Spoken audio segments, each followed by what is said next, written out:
could be in the movie, and I had someone to talk to.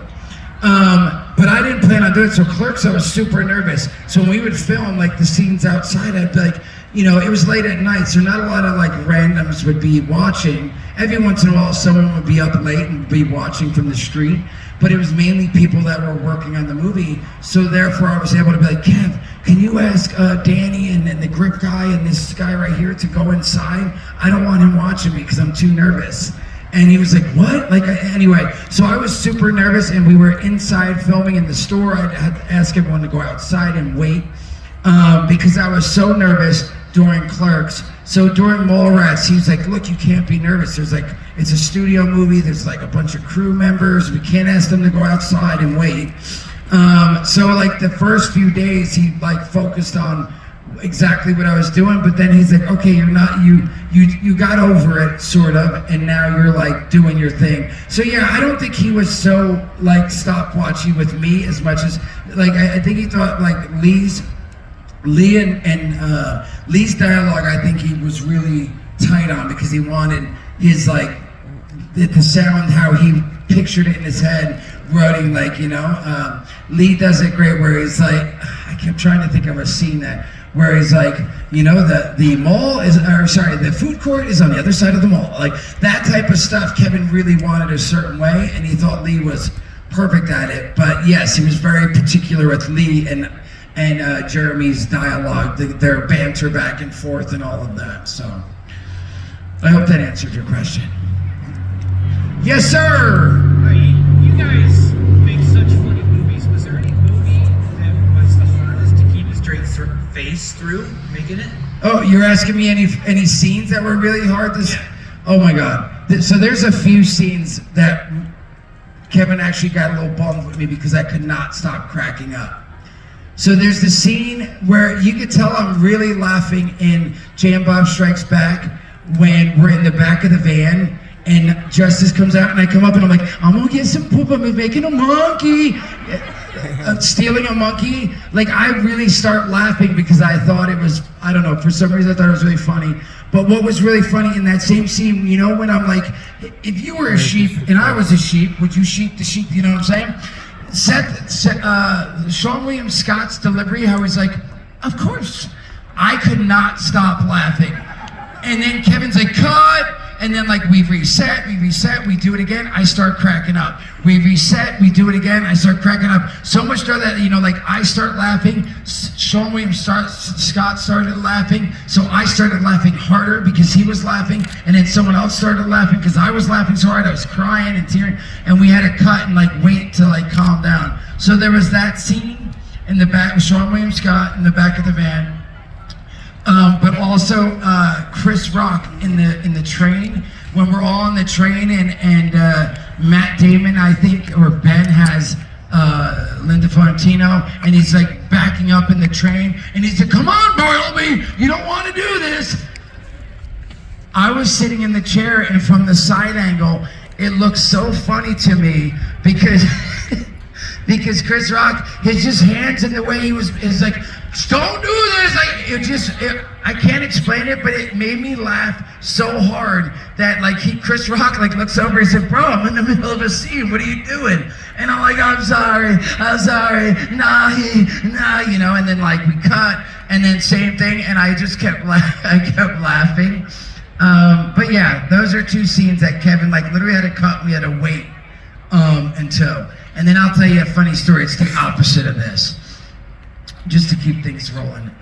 So when we shot the scene where in the bar and Jason Lee shoots, he's like, holy bartender, get it? And then like scene goes on and stuff like that. And then afterwards I go, holy bartender, I get it. And I start to laugh. For some reason, on cue, I cannot laugh. Like right now, one of you guys come up and say, give me $1,000, I want to hear you laugh. I wouldn't be able to do it, right? So, because it sounds so fake. So we do the scene, I'm like, Kevin, holy bartender, I get it. And Kevin's like, whoa, bro, cut. He's like, that doesn't sound real at all, bro. He's like, we got to do that again. I'm like, I'm sorry, all right, I'll do better. We do it again, sounds just the same, if not worse. We do it again, sounds it. So now Kevin's getting frustrated because remember, this is film too. This isn't like now, digital you can do 50 takes and it's not gonna cost any more or less money. I guess time, of course, you know, there's a certain amount of time, but I'm saying film costs money every time you burn through film. So we usually we're doing about 3 to 5 takes at the most. So we've done like 3 takes at this point. So Kevin's like, all right, man, he's like, you gotta get this. He's like, I'm not gonna stop filming. I'm not gonna cut until you get it right. We're just gonna keep going. So you laugh, and if it's cool, we'll move on and keep going with the dialogue. But if not, he goes, I'm gonna look at you and you gotta start over. So of course, at this point, like the boom operator, you know, they have the big ass poles with the thing. You can see the dude's arm starting to shake and shit, right? And you can tell he's frustrated. And I'm looking over here, this person's frustrated. They're like, come on, bro, it's been like 20 minutes. Like, let's just get over this scene and move on. And so I'm starting to think this, and I'm getting more nervous and more nervous because everyone's watching me, waiting for me to really laugh. And so I'm like, holy bartender, I get it. And then, you know, I'm like, all right. Kevin's like, that doesn't work. So I wait a second. I'm like, oh my God, what am I gonna do? I can't pull this off. Why can't I laugh? So I try again. It's horrible. Now it's like quiet, and I'm looking around the room, and dude's arm shaking. Kevin's frustrated. Everyone's frustrated, and it's super quiet. Thankfully, it's super quiet, and all of a sudden I'm like, not on purpose, but it just happened to happen. I'm like, and if I look around, everyone smiles, which made me laugh for real. So we finally got through the scene. I laugh, and that's what you see as I laugh at my own disgustingness. Anyway, I felt like I should add that because it was the opposite of me cracking up and stuff. Go ahead, young man.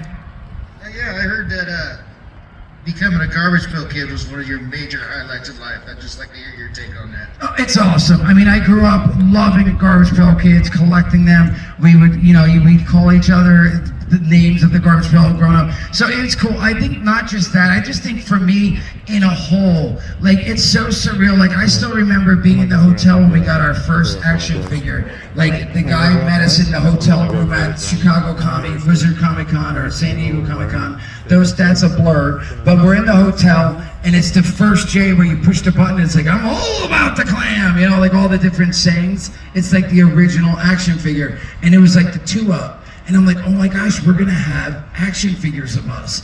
And that blew my mind, like it really did. And then years later, like we have operator skins in Call of Duty. We got garbage pail kids. Like all the things I grew up playing, watching, doing, like now there are versions of us. Not everything, but a lot of things that just seem surreal. I honestly have been doing it 30 years now. We've been doing this. And it's still to me surreal that you guys are here sitting in the sun, listening to me talk about farting. And that I have Garbage Pail Kid and I have an action figure and all that. It's still surreal and blows my mind. And I feel super blessed and lucky. So, thank you. Stop. I was just wondering at the end of Clerks 2, whose idea it was for the Buffalo Bill scene, and how did you do that without laughing? I think it was a collaboration. It was definitely Kevin's idea when writing the script, but I feel like I manifested it because for years before that, of course, I'd be at Kevin's house and I'd be in his room. He'd be like, yo, I'll be right back. I'm gonna go grab a bowl of cereal. And he'd come back and I'd be like, hello, you know? And he'd be like, dude, ew, what are you doing? I'd be like, I'm playing, you know? And I would be saying, so I did that constantly. But then also right around when he started writing the script, Clerks, I had found out that the song from the movie, Goodbye Horse, I found out who sang it, Q Lazarus, in the song. So I burned it on this mixtape. And whenever Kevin would pick me up because we're going to do a show or we're going to do this together, we're going to go pick up comics, I'd be like, I got my mixtape, and I'd put it in his disc player in his car. So that song would play every time we hung out. So I think between that and me always doing it, he was like, oh, I know what Jay's gonna do in the movie, you know what I mean? So again, he did write it and wrote the way it was formatted, like we're outside and I'm like, I'm bored, he puts the radio down, all that. That is all him, but I feel like it was the manifestation of the music and me doing it constantly anyway, so. Oh, and cracking up? No, because you know what? When I was doing it, I wasn't nervous about doing it because I did it. But in the beginning, I didn't have his trench coat. Like I was gonna drop it and do it, and then Brian O'Halloran, and Kevin's wife Jen walk out of the store and look over at me and go, "What the?" Right? And Jen and I've like known Jen since Kevin and her started dating. So like I know her really well now. She's like I say a sister almost. So I didn't want her to see my bits. So that's all I was concerned with, honestly, is that she was going to come around the corner and see my bits and bobs hanging out the back. And so I was like, oh my God, what am I going to do? How are we going to, I don't want her to see this. And he's like, oh wait, well maybe you just have your coat and you hang it down. So yeah, so that was the only really concern I had was that. And we sort of solved that problem, so. Hey Jay, so have you ever written any comics or do you have any interest in writing? And do you got any cool comic stuff in your personal collection? So I don't have, so good questions. I haven't written any comics. I would love to write a comic or even a book.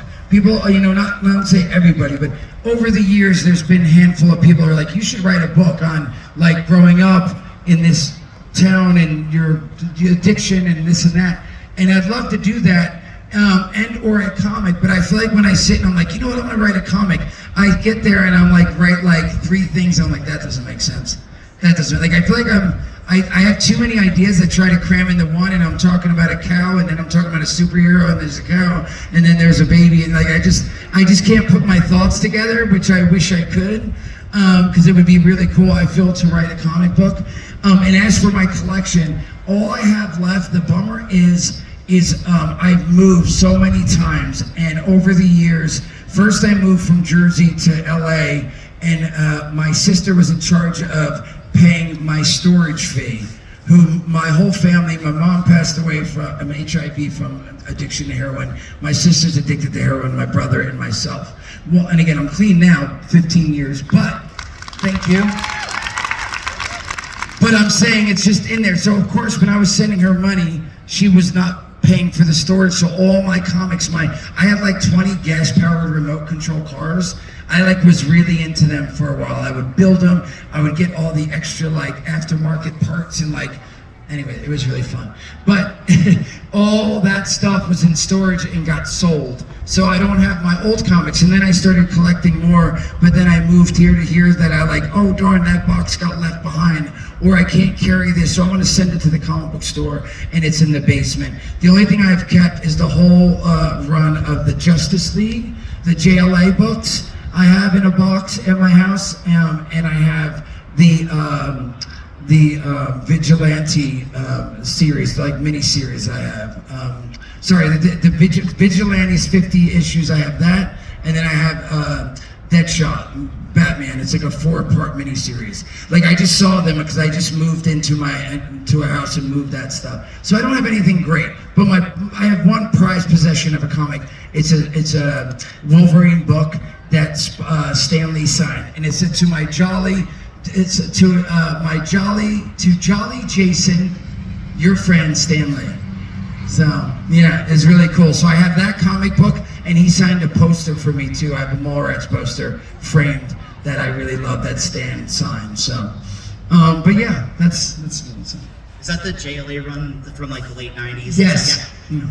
You have great taste, because I also had that whole Thank you, yes. And then I forgot the Vigilante is 50 issues. I was thinking I have that still, and I do have the 4-part, I think it's a 4-part, I haven't actually looked at them forever, but the Deadshot, when he first meets Batman way back, it's Batman issues. I think the best part about that story is in neither of those collections are any of Kevin's books. No.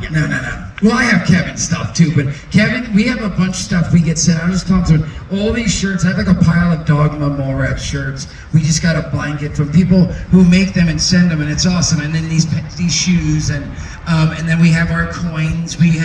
So I do have a collection, but then I wind up sending them to the stash in Red Bank. I have my own toy box now. It's called Jay's Toy Chest, and it's all my own collection because I have nowhere to put it in my house.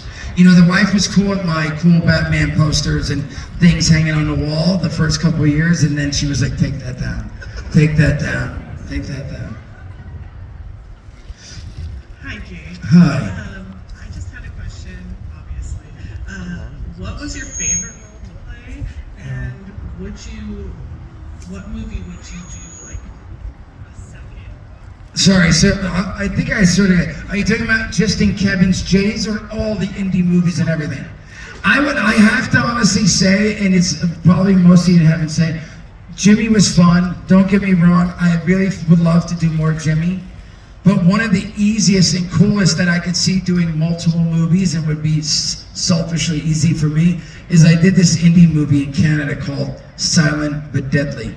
And I literally, all I did the whole movie was go around and not say anything because I was a mute killer. And the only thing I would say is the weapons that I use. So like at one point I pick up a pitchfork and I'm like, pitchfork, and I kill William Sadler in the beginning of the movie, who's my dad. And then I go on this run, I'm trying to go somewhere, and on the way I run into people and they get in my way, so I have an axe, and I'm like, axe, you know?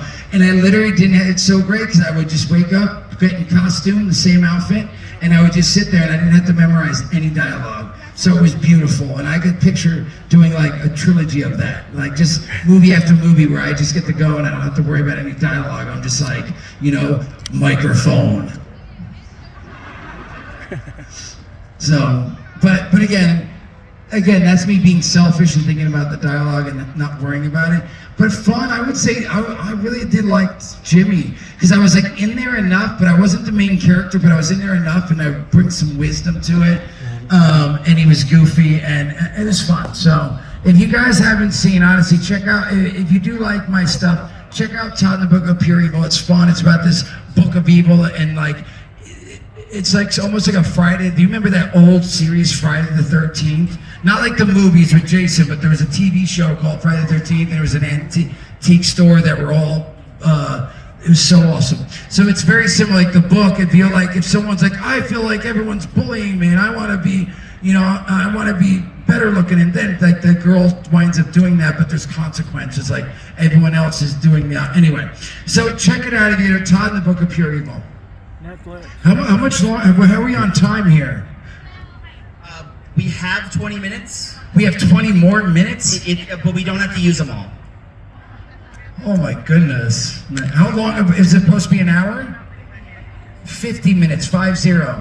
Okay, great. I'm fine with that. It feels like we've been up here for like 50 minutes already, but 30, okay, great. I love it. If you guys have more questions, I'll stay. So I don't really have a question, but I do just want to say thank you. Your podcast, Jay and Silent Bob Get Old, me being a recovered addict myself, I love listening to that and related to it, and that podcast really helped me through some stuff. So Awesome. Thank you for that.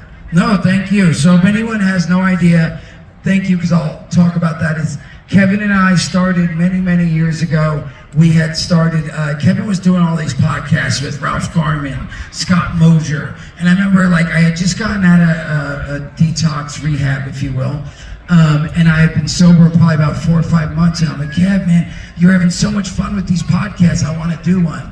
And Kevin was like, I'll do one, but he's like, I really want you to figure out why you keep getting sober and then using. Like, what's the root? Why are we, you know? And I was like, I think part of it is I'm not accountable, you know? Like, I feel like I'm never accountable to anybody. So when I'm by myself and I'm struggling, I have a vibe, I want to go do it, I just do it. So he's like, well, why don't we do a podcast where you talk about this and then you'll be accountable to everyone we talk to. So we started a podcast, Jay and Silent Bob Get Old, and a portion of it was us. We'd tell funny stories of him and I hanging out and over the years and doing movies and different things. And then I would tell a story, a section would be, hey, I have 6 months sober, I have a year sober, I have 2 years sober. And I would tell a funny story that I could laugh about now. For example, burning my couch on, like my couch was on fire and I was sleeping on it because I was all messed up and stuff, which wasn't funny at the time, but I can laugh back now. Don't do drugs. But so anyway, so that's what the podcast was, and we played a game at the end. What was great, and I'm mentioning this, is because over the years it wind up going on a lot longer than I thought. It wind up going on almost 10 years. And it was really awesome because, again, it was for me in the beginning was, hey, I got to be accountable to people. And I'd be in Starbucks and someone would be like, yo, I love the podcast. How long you have sober? You know, they'd call me out.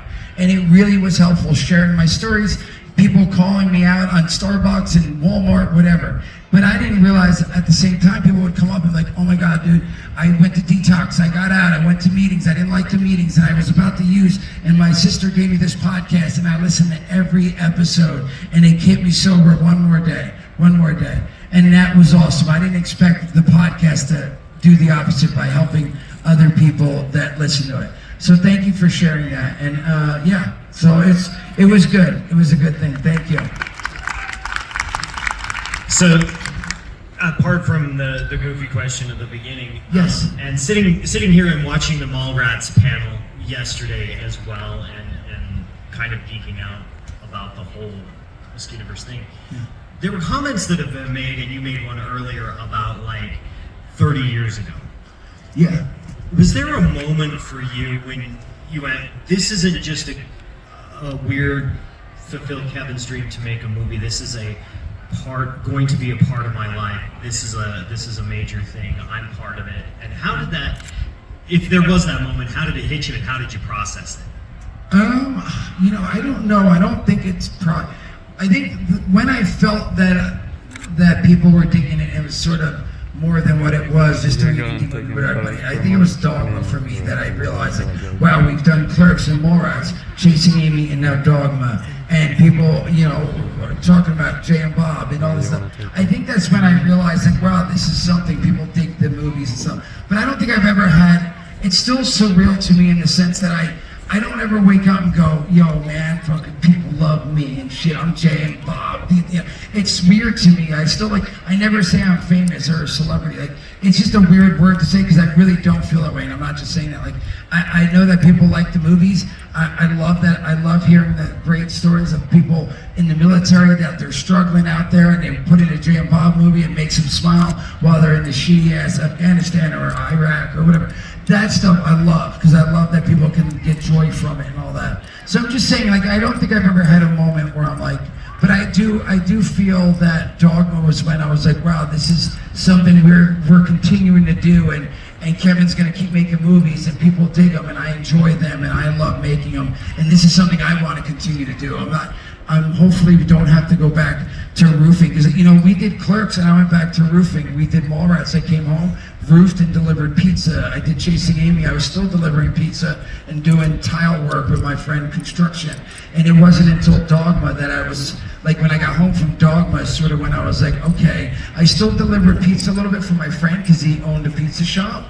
But it was like a little bit like, hey, I'm helping you out, but I'm making a little side money too. But it really wasn't until then that I was like, wow, this is what I want to do. I want to try to do not only movies, but maybe some other things like podcasting. And hopefully, like, now my main thing now is like, I've done like a episode on a show that I really love. I can't say yet. I can't wait.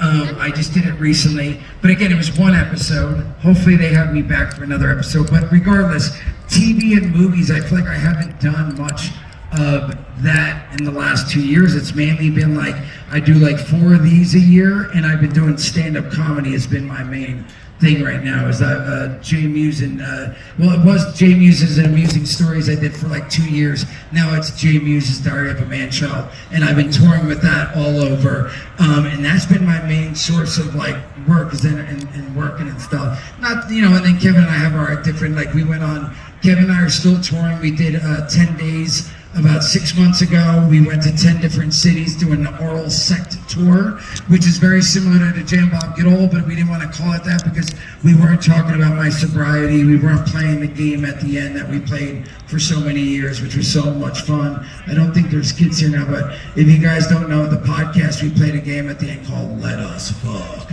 And we'd come up with weird positions, like the Ewok cock block, the Donald, just weird, the pothole pounder, like really weird, funny things. And we put on music and we would act out that thing on stage, and it was so much fun. But so my point is, though, the oral sect, we didn't want to do the game. We didn't want to talk about my sobriety as much as tell stories about what's going on in our life. And then we would read one of Kevin's books, one of the Quick Stop books, and we bring people on stage to read the other characters, which has been so much fun because we've had people come up reading Alan Rickman's part as Metatron. Like some people have come up and read it as like Mickey Mouse, and like done really, it's like made it really funny, or they've done it with a British accent, or they've done it just in a different voice that was different and fun. And I don't know, it's been a lot of fun, and we've done that twice now. We did 8 cities or 9 cities, then we, like 3 months later, we did another 10 cities, and I think we're doing it again in a few months. We like do it. We have Chronic Con. If anyone here doesn't know already, there's Chronic Con in Chicago, which is from Jay and Silent Bob Reboot. You know, we went into the fake comic convention called Chronic Con, and Kevin was like, we should try to do this for real. And we did it last year, and it was so much fun, and we're doing it again this year. And then we have the Jay and Bob's Cruise SQ. So we're doing the cruise in February. We're going from Miami to somewhere. It's all on our website and stuff, and Kevin and I have been posting it on our podcast. But that we did last year too was so much fun, 2 years ago almost. It was so much fun because throughout the cruise, there was podcasts with Ralph Garman, Kevin, we read the script on stage with Jeff Anderson and Brian. I did my stand-up. A couple of my buddies came up and did some stand-up. It was a lot of fun. So if you guys get a chance, check out either Chronicon or Cruise SQ. One quick follow-up, and then we'll have the last. Sorry, and my question. Twitch. Before I forget, yeah. Twitch. I stream on Twitch. I try to stream every day. I don't get to as much. I used to do it like 4 hours a day, 6 days a week. Now I got my little man, and it's harder to, and I travel, so it's a little harder to do it every day. But follow me on there. I play video games. I hang out. I unbox stuff sometimes. But Twitch, it's J Mewes, JAYMEWES. And you come hang out live, chat with me, hang out. You mentioned that you did a TV show you can't talk about. Is there anything coming up that you can talk about? And then we'll have the last audience question. Yes, what can I talk about that we've done? I mean, again, it's like only the things that are coming up. There's nothing that I've done that I'm like excited that I can talk about, except for this one thing that I can't. But when it airs, and I know I'm allowed to tell it, I'm excited about it because it's something that I love that I got to be part of. But I can't think of anything. There's no surprises coming up that I'm like, oh my God. Do you know when we should expect to see that episode hit TV? Can you say when? I know that the first, it's the, I would say by the end of the year, like for the next few months. Well, I only know that in the premiere episode of the new season is coming out in like 3 weeks, 2-3 weeks, and I think that I'm in like the 4th or 5th. So yeah. All right, last question. I'll post a shit about it. Don't worry. Check my Instagram, JMewes, and all of that. As soon as I'm allowed to, I'm gonna be like, guess what? Coming up is this. Check it out. So. Hey Jay, so as a guy who's been through it, how do you feel about drug culture in the 90s versus today? You know, back then everybody's like, well, it wouldn't be great if weed was legal.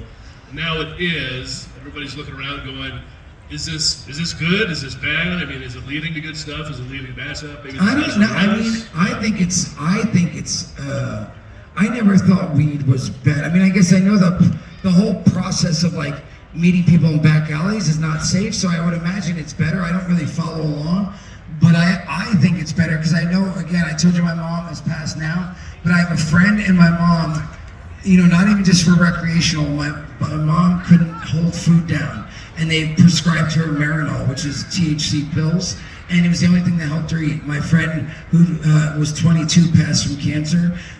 He only same thing. He couldn't eat unless he had THC. So like they prescribed him marijuana. So I'm all for it. Now you can like go in and get it. I'm all for it. So, but I'd say the difference is, yeah. I mean, I don't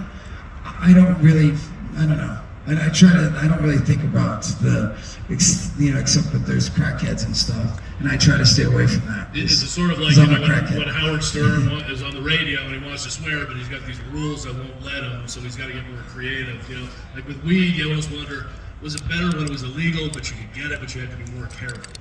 You have to be more creative about it. Is it? I can't imagine it's better, right? I mean, it's not like I've researched. I don't personally know, but I would imagine things have gotten easier, right? Because you're not visiting Ohio, you're not visiting a state, and I know some places are still illegal, but if you're visiting a place, you're not going down to the worst neighborhood to go score if you feel like you need it, right? You can just go to the store and buy it, I would think. But so I think it would be a better thing, but yeah. That's too deep for me, bro. Fuck. You're asking me something way too serious. Well, thank you. What a note to end on. Ladies and gentlemen, the incomparable Jason Mewes. Start to the right. You can catch him. Thank you guys. You can catch him the rest of the day in Celebrity Row. Hit up his stable. Come see me. Come get a selfie. Come get an autograph. Come get a Dutch rudder.